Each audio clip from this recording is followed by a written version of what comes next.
Okay guys, so today I'm going to share a very quick checklist of what you would need when you're coming from a red list country to the UK. So me and my family at the moment, we've travelled from a red list country and we've arrived in the UK and we're staying in a red list hotel at the moment. So I'm going to give you a very quick checklist just so that to ensure that when you come, you've got everything you need. And at the airports, we've been stopped multiple times and the documents have been checked thoroughly on a number of occasions. So I want to ensure that you've got this checklist and you can easily follow this. So first of all, you need your passport and your tickets. If you're a British passport holder, there's no problem, that's completely fine.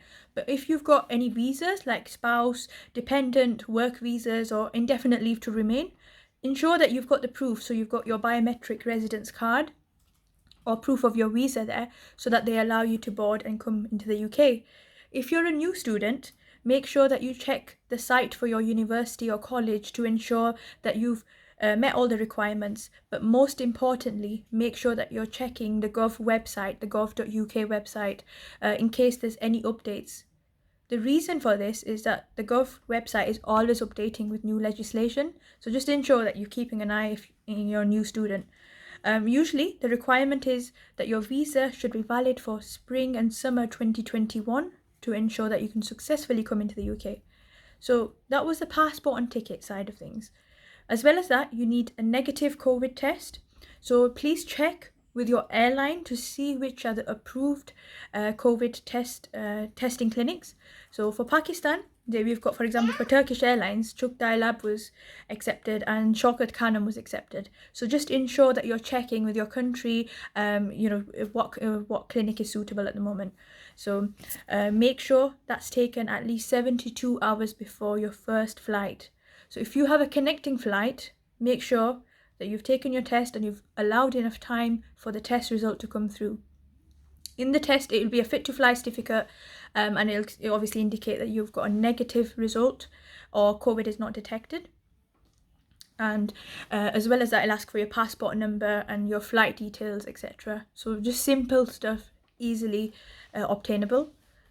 Another thing that you would need to fill in is the passenger locator form, and this is crucial.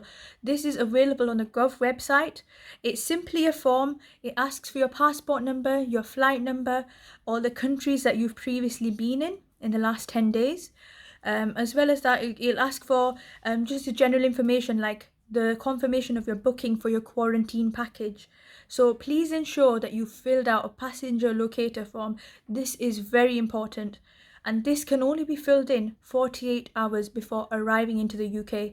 So please don't assume that because you filled one in, you're okay. Because on the records, as soon as you fill that in, they're going to monitor this and ensure that you're well received when you get to the UK airport. Currently, the airports that are allowing red list country arrivals are London Heathrow, London Gatwick, London City, Farnborough, I think it is, and Birmingham. Manchester is not allowing this and Stansted is not allowing this, but again, check the Gov website before you do anything. Finally, you would need a quarantine package. Now again, on the Gov website, there is a link to the CTM portal. CTM stands for Corporate Travel Management. So you can only book a quarantine package that is accepted through the CTM website. You can do it over the telephone, but we've not had much success in getting through to somebody in the daytime. So if you are to do that, ensure you're doing it at night time when it's probably less busy. But you can do it on their website. It'll ask you your country that you're traveling from. It'll ask you how many passengers there are. And then once you've booked that, they'll charge you and send you a booking confirmation. And at the same time, they will allocate a hotel to you. So as was Crown Plaza, it was automatically allocated. And I've had a lot of questions from people about pricing. The pricing is £1,750 per adult, the first adult.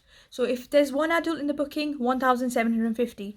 For any additional adults, it's an extra £650.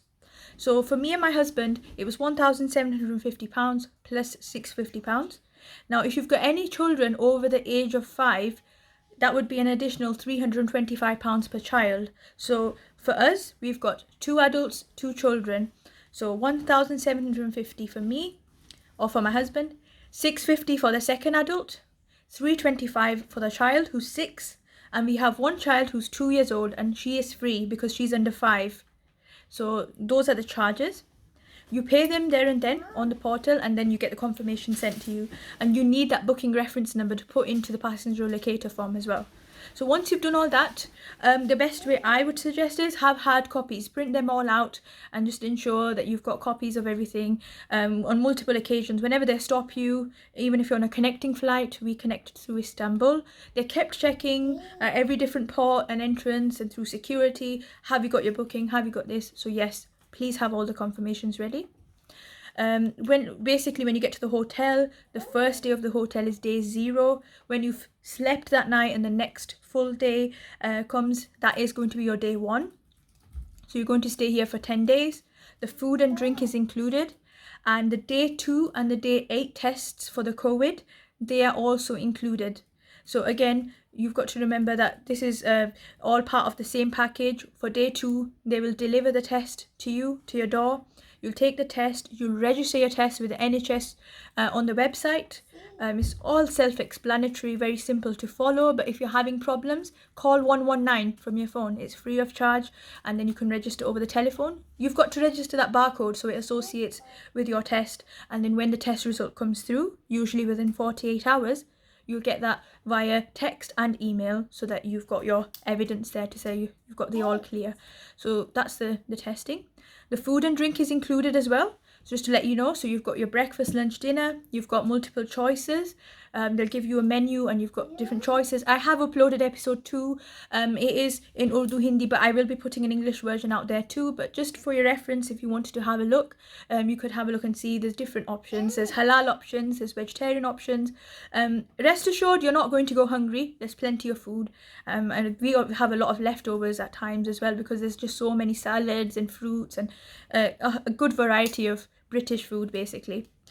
For exercise as well, there's the allowance for exercise, usually 3 to 4 times a day, about 20 minutes each time. Sometimes they're a bit more flexible in this hotel. If you want to go more than that, they'll allow you. It just depends. They use the discretion on how busy it is and what the queue is like. And finally, a quick information on the TV. We've got a TV here, but it's not a smart TV, so there's no Netflix or YouTube. It's probably like Freeview. So what I would recommend is please bring your tablets or laptops if you have any, because the Wi-Fi is free, so you can use your own devices for the smart technology. But if you prefer Freeview, then there's also that option. If anybody has any questions, they're welcome to send me a message. Stay safe. Please wear your masks. Use plenty of sanitizer. The airlines do provide lots of sanitizing wipes and sanitizer. So again, do rest assured that you'll be looked after. Hopefully you can make it to the UK if you're stuck in a red list country or you're going there for business. And then when you come here, you'll obviously be able to enjoy the luxuries of the quarantine hotel. So yeah, thank you very much.